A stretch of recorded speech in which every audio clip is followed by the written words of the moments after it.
I'd like to thank the Graham Foundation for Advanced Studies in the Fine Arts and the National Endowment for the Arts in supporting the Landscape Futures exhibition that we have upstairs and the panel that you're about to witness. When I talk about time and the river in the context of art and environment, one of the implications is the art and media, that is the tools of our engagement with the world, they change just as the world is changing. The tools have to change in order to respond to this almost haptic response that we have with the world. We push against the world and the world pushes back. And that's true whether or not you just put your hand on the dirt and you feel the dirt beneath you and you feel the earth coming up against your hand, or if it's a bulldozer and you're bulldozing your parapersonal space, the extension of how you actually perceive where you are on the planet changes, your hand becomes the treads on the tractor, and that haptic response translates in between those two things. And then when we put chemical things into the atmosphere, we change the chemical composition of an entire planetary atmosphere, we're creating a push and there's a push back.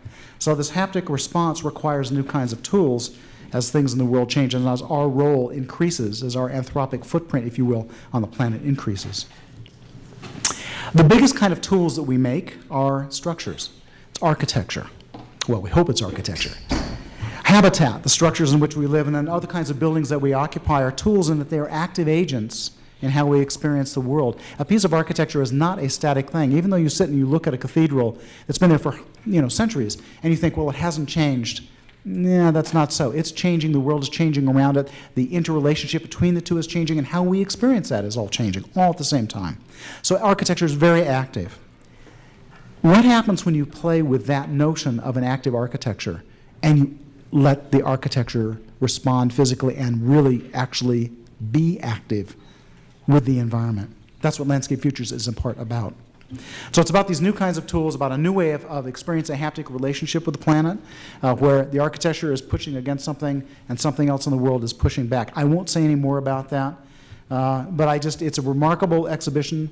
I urge you to spend a little time looking at the Galapagos Islands, looking at the paraglacial permafrost, and so forth, in the Canadian far north. Go experience those environments for yourself. We're going to have about 15 minutes each from Geoff, David Benjamin, Mark Smout, and Liam Young in that order. And Bruce, would you come up and do your Time Lord thing? Thank you.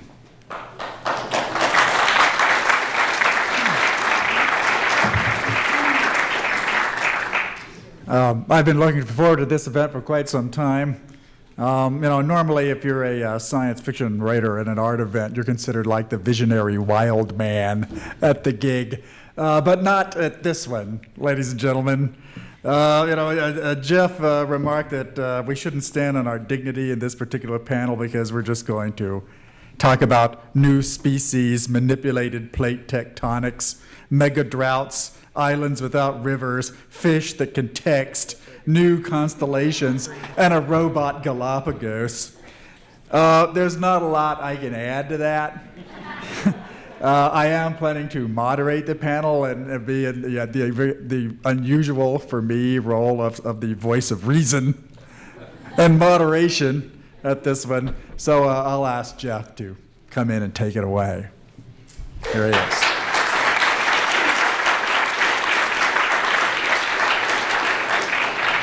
Cool. Thanks, Bruce, and thanks, Bill, for the intro. Well, so in a nutshell, kind of what I wanted to do was just going to give sort of the intellectual background for the show that's upstairs, and that I hope you guys can find the time to spend some time with and to look at and explore, and take advantage of the fact that Mark Smout is here because his machine is going to be operating continuously for the time that he's here, and it's definitely worth checking out. But I thought what it would be fun to do would be to give a little bit of the background of sort of how the exhibition came about, what the curatorial impulse was to put it together, and how and why I contacted the artists and the architects who are in it. So you can imagine a series of images behind me that are illustrating the points that I'll be discussing. The first was going to be a picture of an island that's in the harbor of Sydney, Australia. And 2 years ago, I was invited to come down to Sydney for 2 weeks to do a kind of intensive architectural teaching studio with some students there. And it's a really interesting island. It's grown something absurd, like 17 times over the course of its history.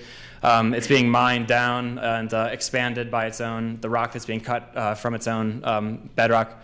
And it's been everything over the course of the years, from a reform school for boys to an all-girls school to a jail to a film set for Wolverine, the terrible Hugh Jackman film. And then it was a shipbuilding yard, or rather before the Hugh Jackman film, it was a shipbuilding yard for during World War II.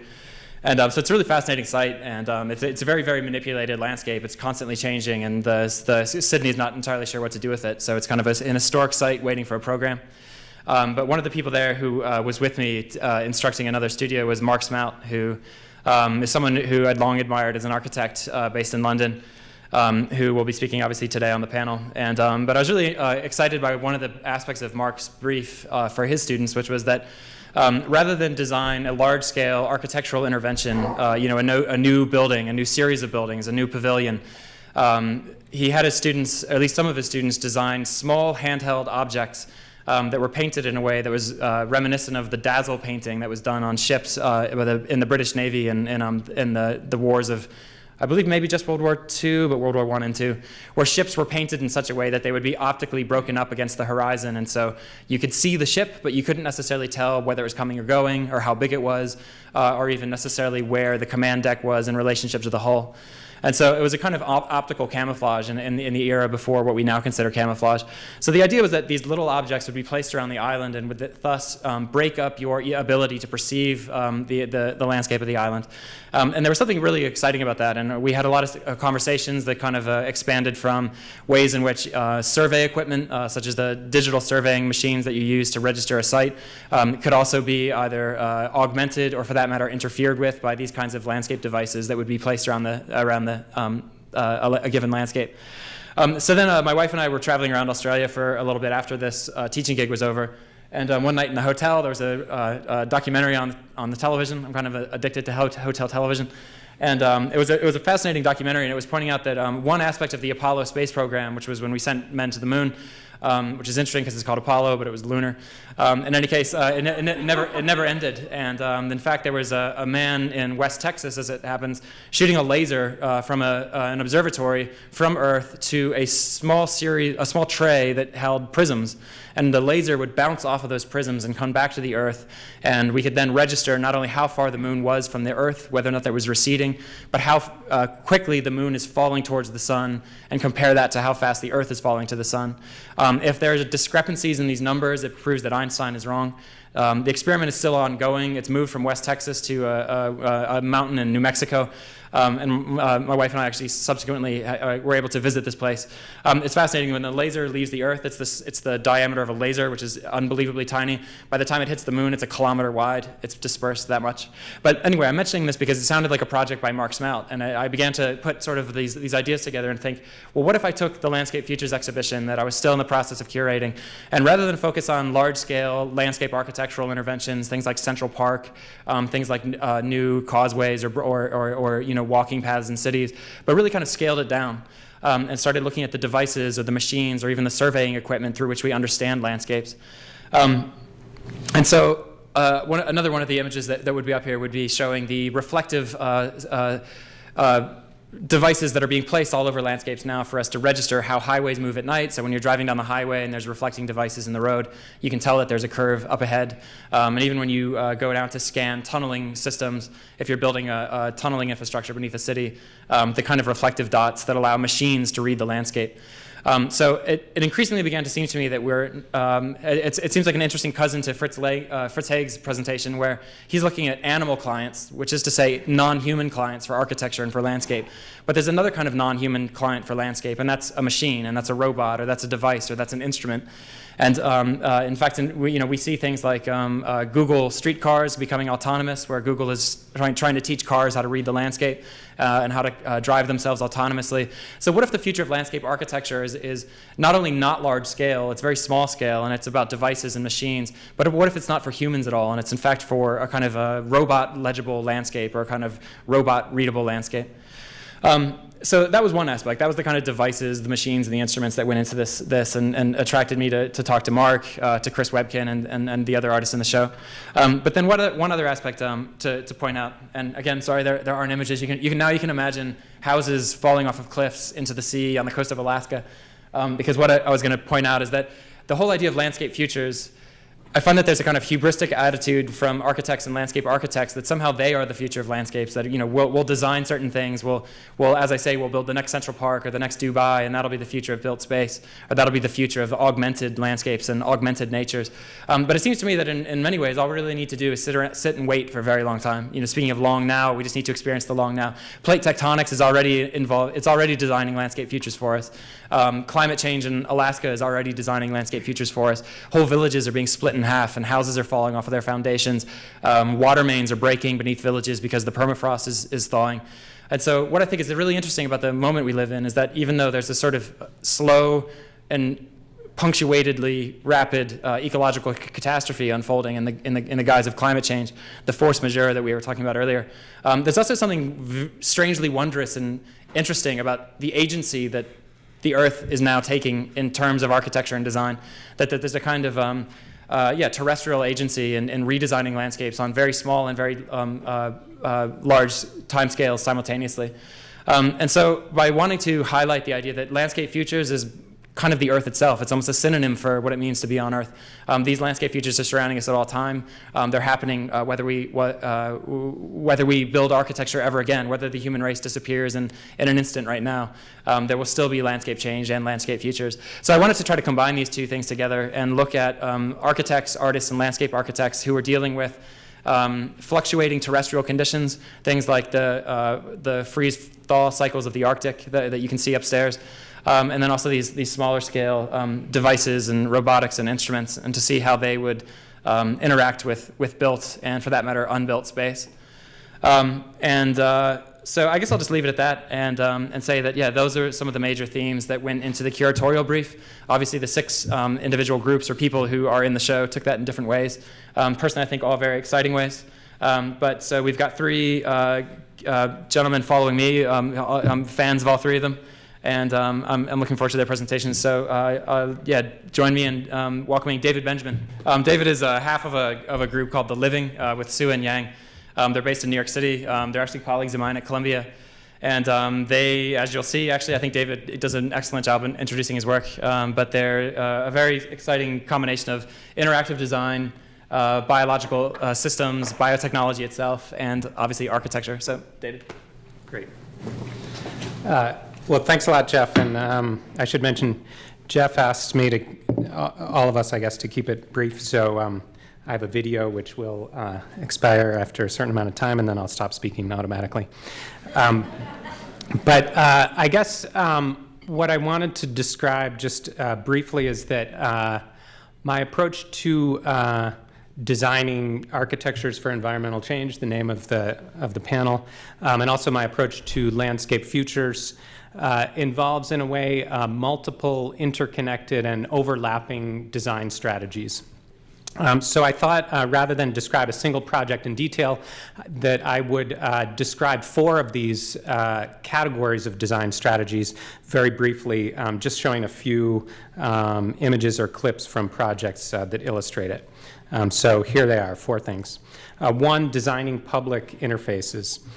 In a series of urban projects, we've done constructions which basically create interfaces to environmental quality. And also interfaces to public interest in the environment.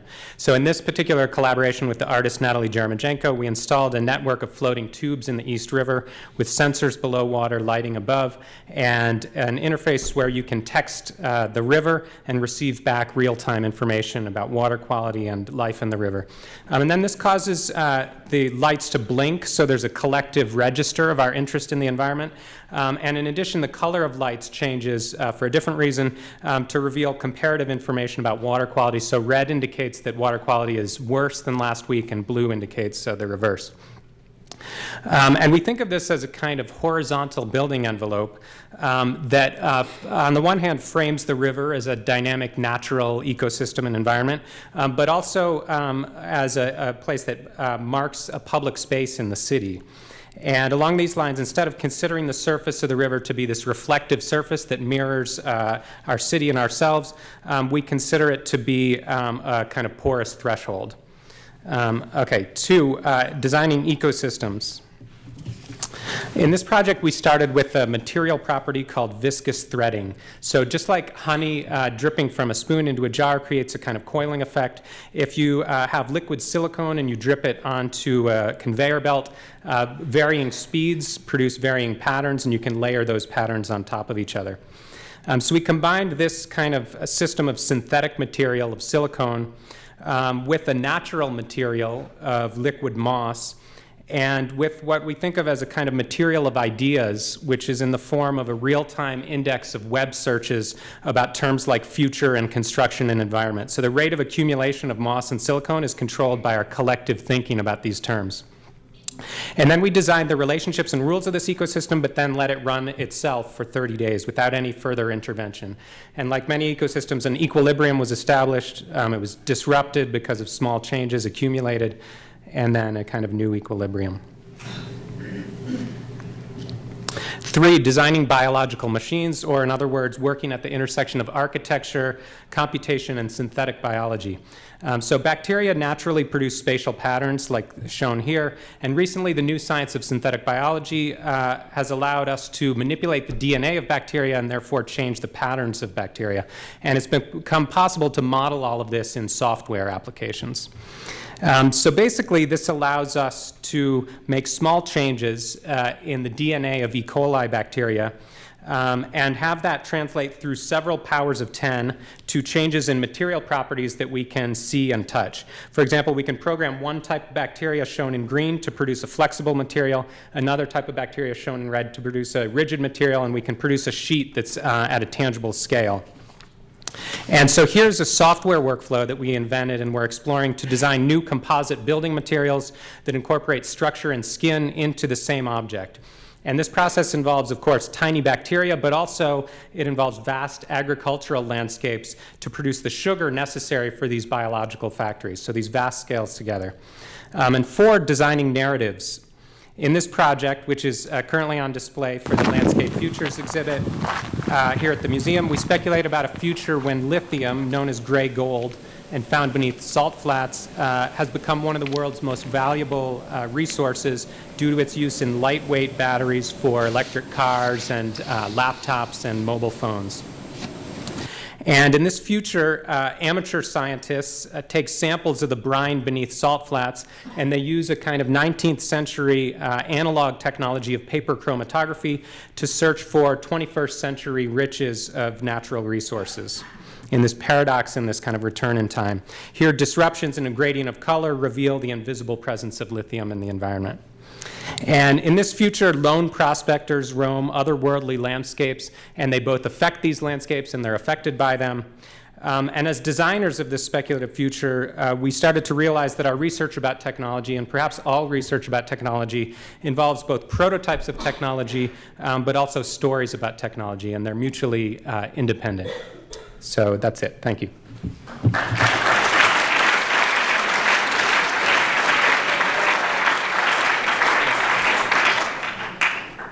Cool, thanks, David.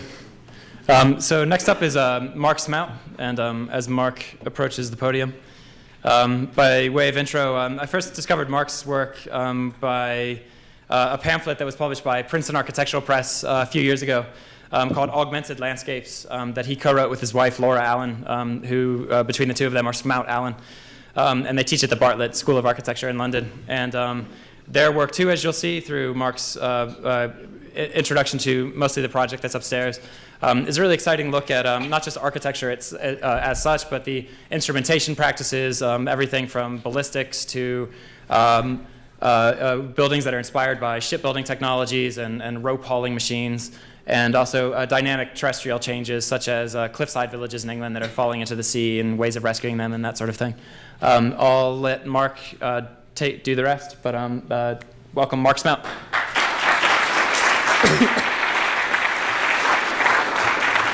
So thank you very much.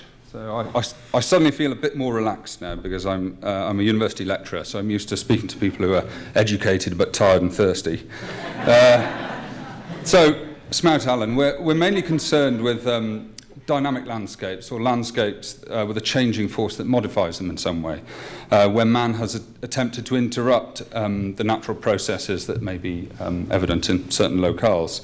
The scale of these changes can be geological, from the geological to the instant or imminent, with the change from banal to the spectacular or vice versa.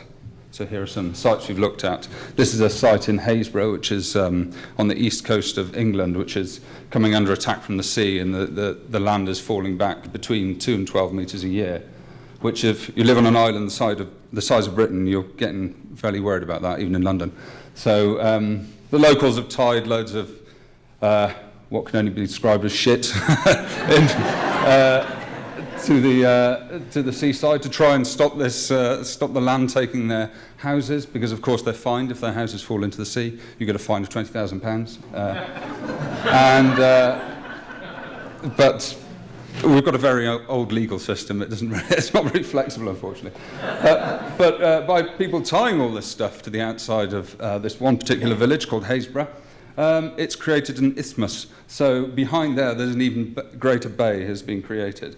So, yeah, that's some of the area we're interested in. And the proposal, I think Geoff mentioned, was for a retreating village to be made on the permanently retreating cliff top of this location, and kind of your stuff and chattels would all be drawn back with you as the village retreated, and there'd be gardens and things in rope bags that would come with you, so you wouldn't lose any of your valuable stuff. So we're also interested in the cycles that infuse natural systems.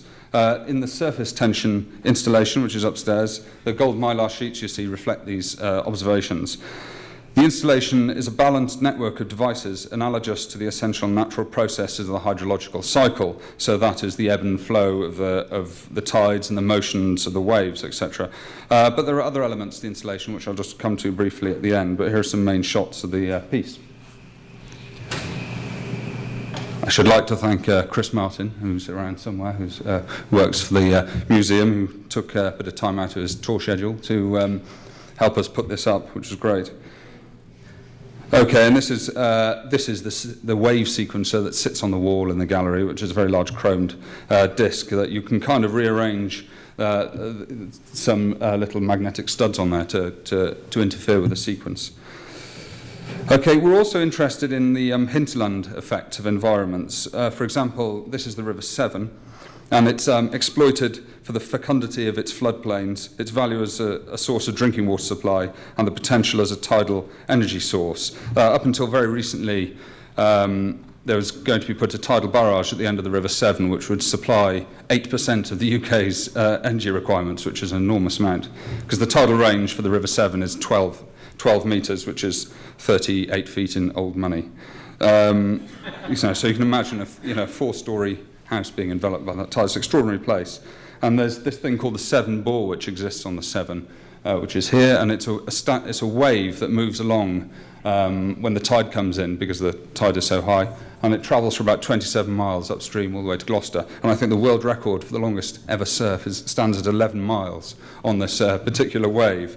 So we were interested in sites like this. Someone in the gallery upstairs did tell me they thought the river looked rather dirty, but okay. It's stuff to make plants grow. So what's this about? Oh yes. So we proposed some envirographic prototypes and the sort of the gram meaning records or registers of this particular site, and we came up with the idea of making these instant islands that would recreate sort of marshlands that would pop up here and there and everywhere. And there is a sort of general theme behind our work that sort of that is typified in this idea, and that is we kind of try to collect and reveal the peculiarities of hidden elements in the context or particularities about a site and illuminate them through various architectural propositions. Okay, and then there are landscapes that are exploited as a touristic or scientific resource. This is very evident in a landscape such as Lanzarote, which is here, where there are parts of Lanzarote that are only about 200 years old, they're volcanic, and you get to go around there in this tour bus, and it's so hot and disgusting on this tour bus. And obviously this drunk Spanish driver taking you around this place. And they're playing Ride of the Valkyries, Wagner's Ride of the Valkyries, really, really loud through these speakers. And it really is the most vomit-inducing experience you'll ever have in your life. But as you kind of look out the window, it's really peculiar because there's these cracks in the ground that pop up and steam comes out of them, and there are people in forensic suits walking around, completely head-to-toe in white suits, because it's one of the only UNESCO biosphere whole islands that exist. So no one is allowed onto the Tim and Fire Natural Reserve, and no litter is allowed to exist there either. So you see these hordes of people in these white suits, very strange. And a project we did for here, very, very quickly, is called The River Reversed, and it's about endorheic lakes and orographic rainfall. Lanzarote is very flat, doesn't get any rain. We decided to make some rain and collect some water for them. They have fantastic vernacular techniques for doing this, which they've now replaced with a diesel generator. But it's about making an installation that would create water out of the atmosphere and then turn that water into a river. The river would turn to a stream, then to a trickle, then to a drip at the very end that would fall onto this plate. And it's about sort of the engagement of how everybody would want to go to this place and understand what the climatic systems are that affect somewhere like Lanzarote. Another preoccupation is this kind of stuff. And to enable us to develop and study these schemes, we also look at environmental sciences, historic, emerging and dormant technologies, as you can see on the right. And we create design instruments which work empirically or theoretically or hypothetically, visualizing the intangible effects of very local and scientific environments. Here we have on the left one of my very favorite things. It's a fluidic computational device where water is used as a medium rather than electricity. I think this is from the 50s. And we've done a project that kind of examines these. And what's interesting here, in relation to my previous comment, was that the computational force could potentially be visualized rather than being hidden away in a processor like this. So, yes, there's one of the ballistic instruments Geoff was talking about, right? And these are some of the instruments we made to investigate the River Severn. This instrument on the left here is one that sniffs the locale of the site, and will present you with a bit of filter paper with a bit of stuff from that site upon it.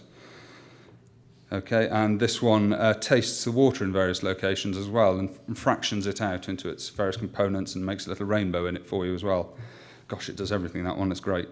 And they take their cues from things that you plonk in the landscape, like gas markers and things that Geoff was talking about before, but it's a very sort of picturesque site. That. And then finally, another consideration we have is for when local conditions or events are a scale version or a link in a chain of a global effect. We like to design an architecture that can be read locally to be symptomatic of that larger condition. So within the surface tension installation, there's an architectural landscape suspended above the wave platforms, which is all this stuff.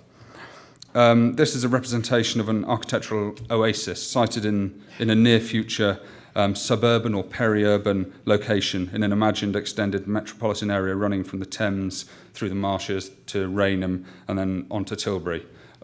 I don't suppose many of you know where any of those places are, but if you imagine from London and then to the right, okay? It's pretty nasty around there anyway. I mean, I wouldn't expect it together. So the proposal is an architectural, infrastructural and technological landscape that manages, distributes and displays water, river floods, sea surges and rainfall. It deals with the commodity of water and concentrates and localizes the infrastructure as an alternative to the extensive and embedded systems global cities rely on. It adapts a selection of technological systems and integrates them into an architectural infrastructure as inhabitable spaces.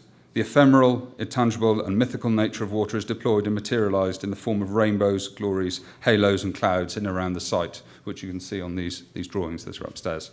Okay, thank you.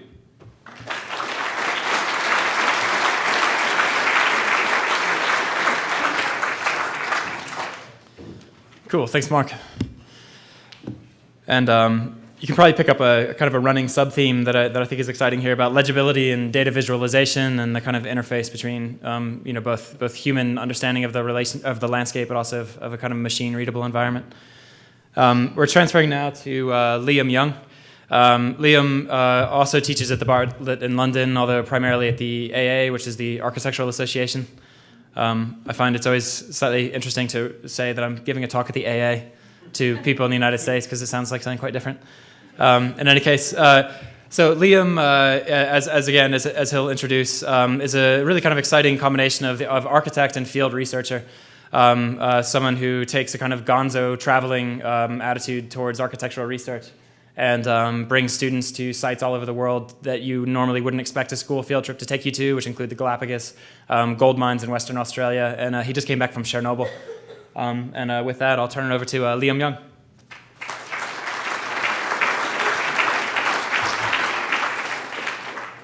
Thanks, Geoff, and also thanks to the museum, of course, for getting us all over and getting us upstairs to do our little gig.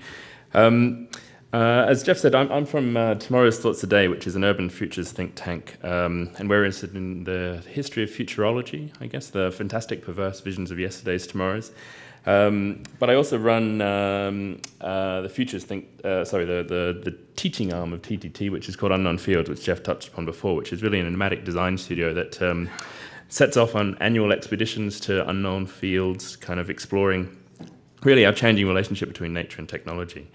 So really what I wanted to do, I guess, tonight was kind of a quick tour through a series of landscapes and natures that provide some context for the Specimens of Unnatural History project, a part of which you see upstairs. Rather than just showing a few slides of the project, I wanted to kind of build a context for that as a means really to generate a kind of a conversation that we might kind of lead into in the discussion down here. So really what we do at TTT and Unknown Fields is we explore alternative worlds as a means to understand our own world in new ways. So at TTT, that's maybe through the design of speculative and fictional projects, and then with Unknown Fields, that's the physical travel to strange and alien landscapes. So the first of which I wanted to talk about was the Amazon, which is where we went with the division a couple of years ago. It's really the site of the icon of nature in the conservation movement, described by early explorers as kind of a primordial or untouched wilderness. But really, in consultation with local botanists when we're out there and researchers, what we find instead of a jungle is actually a large garden, really. Fruit-bearing trees grow in unnatural clusters as a result of tribes planting, harvesting, and moving on. Technologies of agriculture has for a long time shaped what we thought of as being an untouched wilderness. And really, this is the first question that I want to kind of raise here is in this landscape, is it really natural? And if not, I mean, how does that affect our contemporary relationship and position on ecology? The division also travelled to the Galapagos Islands for the 150th anniversary of Darwin's trip on the Beagle. Rather than a pristine wilderness, what we found was actually another kind of curated landscape, we like to call it. A managed ecology as ecologists fight a war with invasive species using helicopter gunships, helicopters dropping poison, introduce ladybugs to kill off native parasites, and so on. And really what we do is try and maintain this ecosystem of the past, the ecosystem of Darwin's time, ironically in a place where the idea of nature as a process of continual change was actually born. So here the question that we started to think about was kind of what is the role of technology in protecting and managing ecosystems, and in turn what is the role of design in doing the same thing. And then last year, we travelled to the remote outback of Australia, where the creation stories of Aboriginal Australians are embedded in the physical formations of the very landscape itself. But cut through this same ground are the massive excavations of the mining industry, feeding the components of the tech devices we now carry around in our pockets that make up the more familiar cities that we inhabit. What's interesting, though, is that this excavation software, the design of the mine site itself, is actually directly linked in real time to the gold price. So the shape of the mine, the very shape of these enormous excavations in the Australian landscape comes directly from the virtual values of the commodities index. These new geologies kind of are in fact mineralized economic data. If the gold price is high, the whole grows because it becomes cost effective to mine lower quantities of gold. So what you see is that virtual values of minerals, economic fictions, physically cut through the stories and mythologies of Aboriginal Dreamtime. So here we're asking kind of how do we start to value landscape? As designers, how do we begin to value landscape in new ways? How do we measure a cultural relationship to ecology against an ecological one and an economic one? Because really what we see in these sites and on our trips is the idea of nature as a cultural construction. Myth culture, our collective imagination, has always played kind of a very significant role in defining what we think of as being natural. It is not a finite idea of nature, but rather a shifting perception, a moving target. A target that must be re-evaluated in the context of kind of prime-time cosmetic surgery, gene manipulation, augmented animals, and emergent AI. So, I mean, really, these kind of guides and thoughts of nature begin in allegory in some ways. You know, this is Pliny the Elder in his volumes of natural history. We once travelled through myth and story to discover strange monsters and exotic animals. And medieval bestiaries, whole catalogues of strange creatures that were really a way of us dealing with the uncertainty, wonders, and fears of the natural world.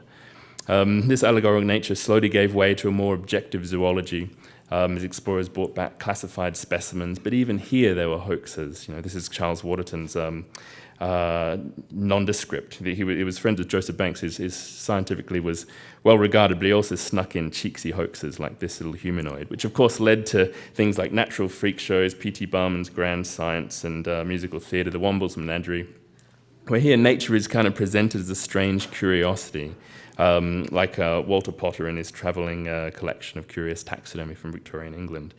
And even up until Godzilla, a monster developed in response to the Japanese fear of nuclear attack after one of their fishing boats was caught in an atomic test on the Marshall Islands. So, which brings us to Specimens of Unnatural History, that plays on this kind of tradition. So catalogued as a collection of still life, stuffed and mounted taxidermy robots, curios, trophies, and exotica, Specimens of Unnatural History is some sort of near-future bestiary, I suppose. A set of augmented monsters that expand on these emerging technologies and present new hybrids, new set of imaginary creatures as a way of coming to terms with our strange new nature or developing and forging new relationships to that new type of wilderness, where the interbreeding of biology and technology give birth to a collection of architectural beasts, robotic infrastructures, and hacked military devices, a new form of nomadic infrastructure. Like the roving forests, a migrating herd of trees that follow climate change across the globe, searching out the perfect temperature. Or the poison mist machines that you see upstairs, where like crop duster planes, these flocks of quadcopter robots release targeted clouds of poison and pesticides, just like the helicopters we saw in the Galapagos, to kill off invasive rodent populations. They're, of course, guided to their target by the Judas rodents that act in collaboration with these poison mist spreaders. These ground-based herding robots drive invasive rats into tight packs so they can be easily targeted. Or the drifting flocks of artificial clouds, sensitive to high-frequency signals. We dial up a few on our tweet decks. They rain on our neighbour's barbecue and mud up the soil for a music festival slip and slide. Or the beamer bees, artificial pollinators that feed off ambient mobile signals that soon start to augment the declining bee populations. And the electric aurora, a flickering swarm of cybernetic fireflies that play above the rooftops. Following the intensity of the electromagnetic spectrum, they map network strength across the sky, and we look up in wonder, our faces bright in the glow of a Wi-Fi aurora. So really, these specimens of unnatural history are our attempt to kind of engage with the question, how can speculative design, how can architecture in some way play a role, I guess, in reframing our cultural relationship to nature and in turn a cultural position on ecology and sustainability. Relationships that may not see technology and the constructed in opposition to the natural and evolved. New designs, new stories, new myths, new architectures in a way for a new, strange sort of wilderness. Thanks.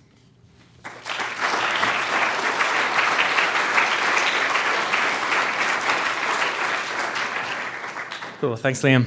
So now we're just going to turn over to the moderate, Mr. Bruce Sterling, and I go from there. So I thought I would ask nothing but tender, sentimental, old-fashioned, very low-tech questions. And and I hope you can respond briefly. So, in a globalizing world that's got fluctuating terrestrial conditions of the kinds you've been eloquently displaying to us, what happens to the passionate, emotional attachment to a particular site on the planet's surface? What about homesickness? What about patriotic devotion to a real place? What about the Aldo Leopold Sand County Almanac wise naturalist whose sunk deeply into his homely little acre. What's become of that? Did you think I was going to speak then? I was coughing.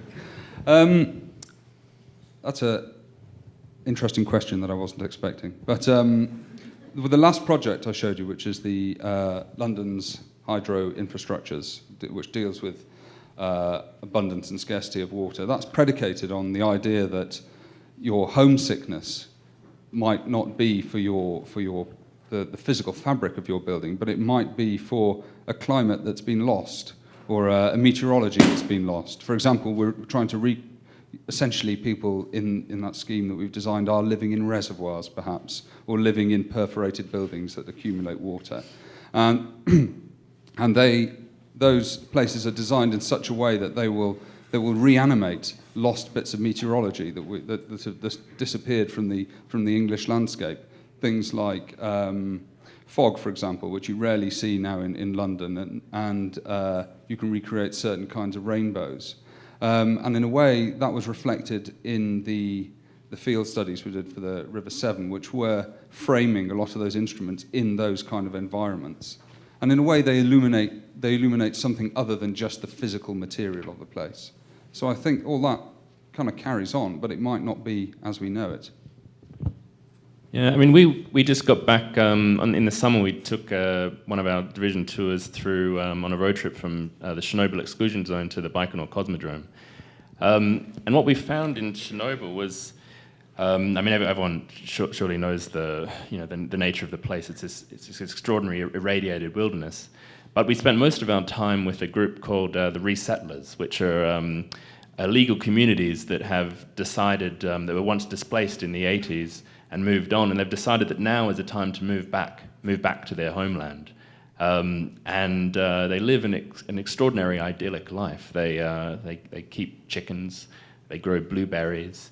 It's like a scene from rural America, and they're determined to move back in despite the dangers. I mean, they're typically an elderly population, and they've decided that if they're going to die at home.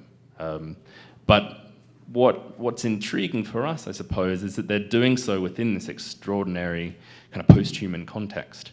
Because really, when we travel to these strange sort of sites, I guess we're acknowledging traditional ways that we typically relate to landscape, traditional ways that we typically relate to place, but we're intrigued by how those kind of cultural tendencies to do so are actually suggestive of potential new relationships to these new forms of landscape. So you see glimmers of that, where you see this overlay of a post-human wilderness in Chernobyl with the rural farm life. And you see glimmers of it in Australia, where these new communities are starting to relate to these massive excavations in ways that's not talking about them necessarily as dramatic and violent rifts in the landscape, which is what they are, but we're also kind of suggesting potential new ways to relate to the site of resource and industry, the scenes behind the mechanizations of modern living. And I guess part of the interest is moving beyond nostalgic ideas of connecting to place as it was, but also thinking about how those ideas can actually be drawn forward to suggest potential new relationships to these new sorts of landscapes that are emerging. There's actually a word that was coined a few years ago. I can't remember the man who did it. He refers to himself as an environmental philosopher. But the word is a solastalgia, and the idea is that climate change is instigating a collective feeling of nostalgia in everyone, where everyone feels homesick now, because when you go back to a place that hasn't changed at all, maybe it's the house you grew up in, it's the same town, maybe even you still know the neighbors, but the weather is totally different. Maybe it's in the middle of a drought, maybe it gets massive snowfalls every winter and it used not to. And the idea then is that you haven't even gone anywhere, but you're intensely homesick for a climatic condition that is lost. And I think that's an interesting concept to consider in light of that question. But I also wonder too if we're going to find a world where maybe this is just sort of a passing or transitional generation, and once we live in a world where everyone gets used to freeze-thaw cycles and permafrost and villages that tilt, and then you have to re-erect them and then they tilt again, or Wi-Fi clouds that sort of flutter around you using artificial robotic machines, that when that goes away, when suddenly maybe you move to a place that actually has stable permafrost, will you install ovens beneath your house in order to make sure you're the only unstable house in the neighborhood? Or if there's a power outage and you no longer have your Wi-Fi clouds hovering around you, will there be an intense state of nostalgia for this very augmented past that has gone away? So I just wonder if we'll get so used to this augmented world that we live in that going back to something that's quote unquote natural will be an intensely disturbing experience. In fact, actually, I'm tempted to say that that's already kind of like a running joke in like Seinfeld and that kind of thing, where you go to experience nature and it's terrifying. Right. But. I mean, I think my response to that, and also response to the original question, involves something that I've been thinking a lot about in terms of technology, and specifically this technology of synthetic biology.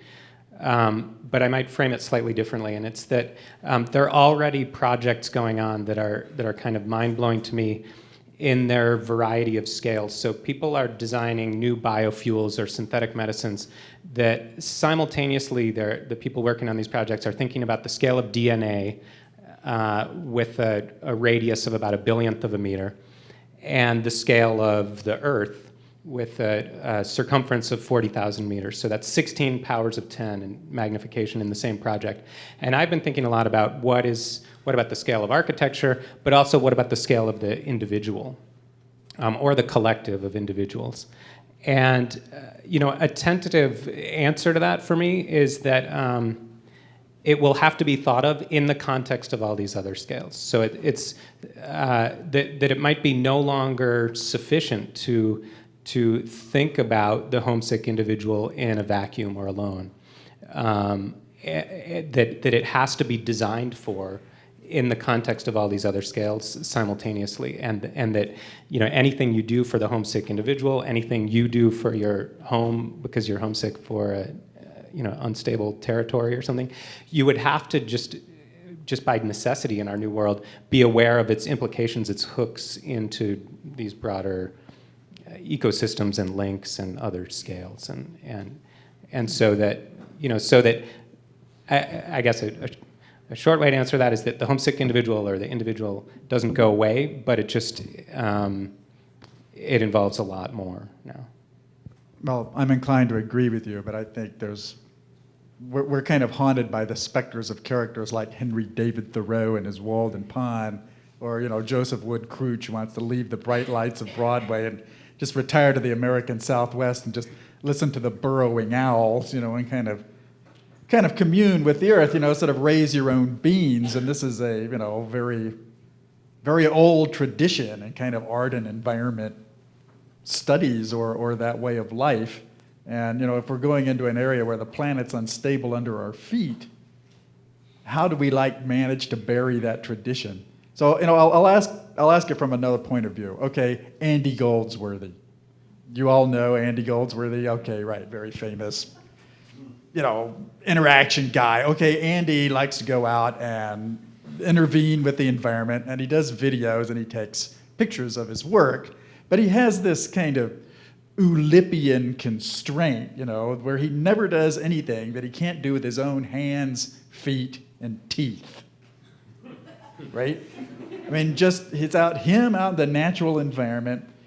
No technology, no processing, no LED systems, no Arduino boards, no geolocative, this, that, the other. It's just like Andy out there. He doesn't even use his boots, right? He's just out there intervening with rocks, ice, twigs, staghorns, sand, dirt. And yet he's obviously a major artist. He's maybe even the major artist in that line of work and has sort of a huge global fandom. What do you make of that? I mean, this self-set, what do you make of this? Because, here's a guy who's in artistic practice, whose point of view or whose tools could not be sort of more radically opposed to yours. What about Andy? I mean, I guess I'd say my quick response is that I think that one, I like Andy's work, but I think I'm quite the fan as well. But I think the idea of this kind of hands-on analog manipulation of the natural environment for the interests of artistic production, I think it can actually be sort of scaled up and science fictionalized in really surprising ways.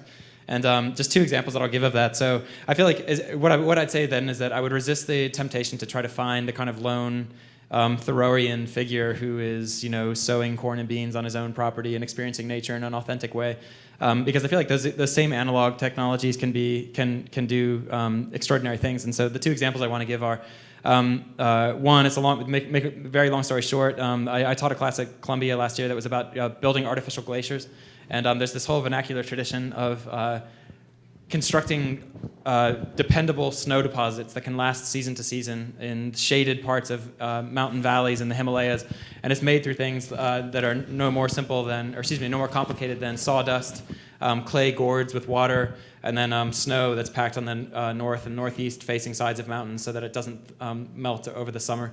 And these eventually form quote-unquote artificial glaciers. But the thing is, these have been going on for centuries. It's an exaggerated term, artificial glacier, but nonetheless, the sort of awe-inspiring prospect that you would go up into the Himalayas, or you'd go down to Antarctica with DJ Spooky and realize that you're standing on a colossal piece of architecture that was built through very analog, Andy Goldsworthian ways, with clay gourds and sawdust, I think is pretty extraordinary. And then something that Liam has talked about a lot in different presentations is this idea that some of these extremely large-scale natural landscapes that we encounter, like even the Amazon itself, but then particularly sort of the Yucatan rainforest. There's a woman that's studying the Yucatan, and basically her theory is that in fact it's not a natural rainforest at all. It's what she calls a feral garden, and then that plantings by Mayan gardeners have over centuries grown wildly out of control and have created an ecosystem that, this is in her theory, if you actually look at the plant relationships, they are just divergent enough from what you should expect as an ecologist that it's proof of a kind of distant artificiality built into it. So the reason I'm mentioning that is because these things that seem like the lone person in a seed or the lone person in a clay gourd can actually have terrestrial scale implications, and I think that's really for me that's an exhilarating and vertiginous idea that an entire jungle or the entire Amazon could actually be an artificial construction. Yeah, I mean, I think because I think that when you talk about Andy out there, the out there is something that's in question, I suppose. When the out there is, a year ago they found modified corn growing in the wild. When the wild is now the site of engineering, in a contemporary sense, like with the corn, but also in a historic sense, like with the Amazon. The question of kind of the lone man in the wilderness. Wilderness is a highly politicized term. It originated from the time, like when we were talking about with the Amazon, when early explorers went there and kind of discounted any history of occupation. The idea of terra nullius, land of no one, was just because of a Western idea of how we kind of defined ownership over land that was about kind of property. So the idea of kind of nature as an untouched and primordial thing that Andy's wandering out through, kind of getting stuck into with his teeth is very much a culturally constructed one, I suppose. So I think that part of the speculative project or part of the landscape future isn't necessarily about kind of bringing to bear technologies of practice from robotics and synthetic biology, all these sorts of things. But even the guy out there digging up the soil with a shovel to plant tomatoes is digging it up within a site that a landscape that has been modified through technology for a long time. The idea of the natural, that's not to say that it's not a precious and rare thing, but the idea of the natural hasn't really existed in the point that we kind of culturally understand it for long enough that it's no longer necessarily relevant, I guess. And then so if that's, I would agree with a lot of that about on the nature side. On the individual side, I think there's actually incredible similarities between someone like Andrew Goldsworthy and the open source community of people hacking Arduinos. Because I think if you can abstract it from the exact rules they have about what their tools are, they both at heart, I think, believe very firmly in the idea that you need to touch something with your hands, you need to tinker with it, you need to build it yourself in order to understand it, in order to make sense of these larger forces. And so these people who are tinkering with, right now with low-cost electronics like Arduinos and sensors and LEDs, but I think very soon it will be people tinkering with biology and the technology of manipulating DNA. I think those people doing that kind of in their garage, I think, are in some ways very similar to Thoreau or Goldsworthy. They're in order to make sense of these changes beyond themselves, like these forces too big for them to necessarily affect. Potentially, I think you can spell that out, but maybe they don't know that yet. They need to break it apart themselves. But instead of breaking apart a rock, these people are like putting together the simplest, electric circuit or biological circuit. Yeah, I have a lot of time for Andy as well. He's a nice chap, I think. But I think he is. I think there's a lot more to Liam's point than he mentioned, and I think it's something that is particularly prevalent in the UK, and that is the idea of the seemingly natural landscape. Particularly when we were doing a lot of research for the Haysborough project, which is the retreating village. The outcry from the villagers was that this is their natural landscape. It's been like this for millions of years. Well, the reality isn't, because the land that is there used to be the bottom of the sea, and then the Romans drained it, and now it's all falling back into the sea. And man has been keeping the sea out of that landscape. And then when you dig a bit further, you find there's loads of other reasons for this as well. It's a very important bit of the touristic economy that they keep the Norfolk Broads, which exist there, to keep them saline free. So it's all quite mixed up, and I think that I can't quite remember how that gets back to Andy Goldsworthy, but I'm sure it does. The other thing is, and this is a slightly different tack, I think, with a lot of our work particularly, I think we're very interested in illuminating the landscape and architecture to the general public. I mean, we're preaching to the converted slightly here, but the idea of revealing the fact that a river might not be dirty, it might be silt, and that might be actually very beneficial to humankind, or the fact that trying to show how a building might interact with water, or the collection of water through your living might be a useful thing to do. Or that the stuff that you put in your bin might not be considered as waste. It could be a commodity that you could kind of sell on in some waste trade, futures trading thing. So I think the idea that he reveals the landscape in certain ways is no bad thing, but I think it needs to be pushed on a lot further, and we could relate it to architecture and the economy as well. So how are we doing on time here? We got how many minutes do we have, Madam Timekeeper? We could actually catch up here. 15 minutes, wow, okay. So, let's, I actually agree with your take on Andy. I'm a big Andy fan, but I think his constraints are a bit artificial, and that, imposing design constraints on yourself is great. You can get like really good artistic effects by finger painting, but by sort of valorizing, saying that, I don't want to use a camel's hair brush or whatever, always seems a little odd to me. But I think there's something about the human scale of Andy's work that's tied into the human body, and there's an aesthetic there that's like very appealing to people on a visceral level. There's a transparency to it. You can imagine doing it yourself, and I think that's what gives this kind of strong resonance that his work has. But I don't think everybody ought to do it. I mean, if I were teaching a course on art and environment, that would be the first thing I would do. That would be sort of my students' kind of number one exercise. Go out naked and just look at stuff really hard and think about it. Which I think is, a great kind of early exercise. So, it's kind of it's not exactly an obscure field in the art world, but it is a niche field. So I wonder if the panelists would recommend someone working in the field of, arts and environment, or, a colleague of yours who you think the audience really should follow. I mean, not necessarily your guru, but somebody you think is like a colleague and like a serious figure that the world needs to know more about. I'll let you, since you're like looking so puzzled, I'll recommend somebody. Just to give you time to think, because I know I'm catching you red-handed here.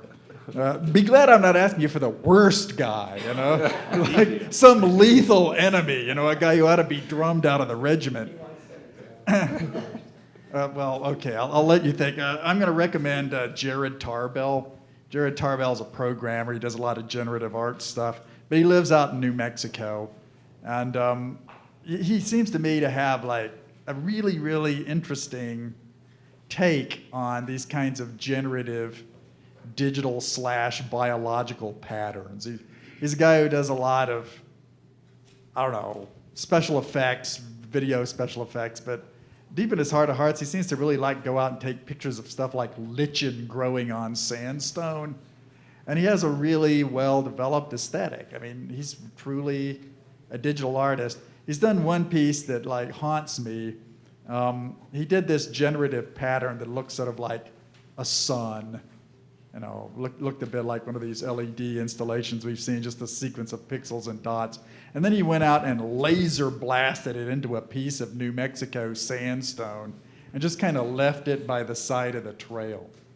And the thing that really appeals to me about this is that you could be walking down this piece of obscure New Mexico landscape and come across this altered rock and see a pattern on it which is obviously artificial, I mean, not made in nature, but that has no visible means of production.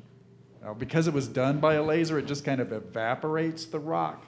There's no chisel marks, there's no, I did it, as hi, look at me, Jared.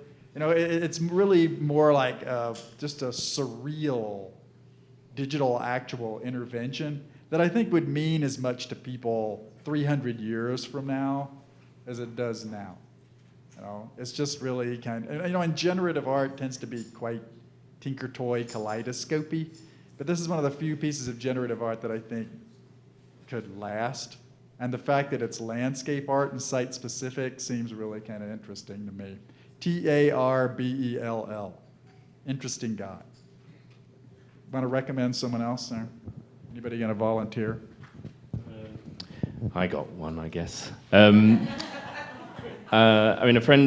colleague of ours, I suppose, at the Bartlett, she's now moved on to, I think she's teaching at Greenwich University, someone that Geoff and I have had into Thrilling Wonder Stories conference that we did in London last year, is a scientist, I guess you could call her, called Rachel Armstrong. She works in the field of synthetic biology. I don't know if, David, you know much of her work, but what I find intriguing about the work is that she's a trained scientist, but she straddles these territories between culture, fiction, and science to actually use real hardcore research in the lab, real grants,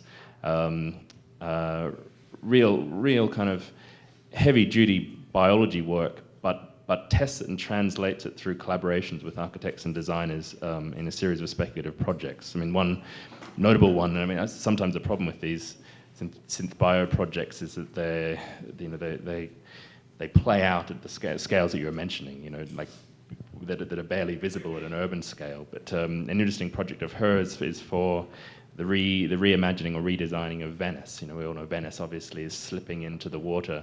They're using huge geoengineering projects to dam the lagoon to prevent the rise of tidal waters. Her insertion is much more subtle in that. She imagines that these protocells, which are inorganic chemistry, that you can actually program to have certain behaviors. You can release them into the waters and canals of Venice. You can program them to seek out the shadows, which means they retreat to building foundations and attach themselves to the pylons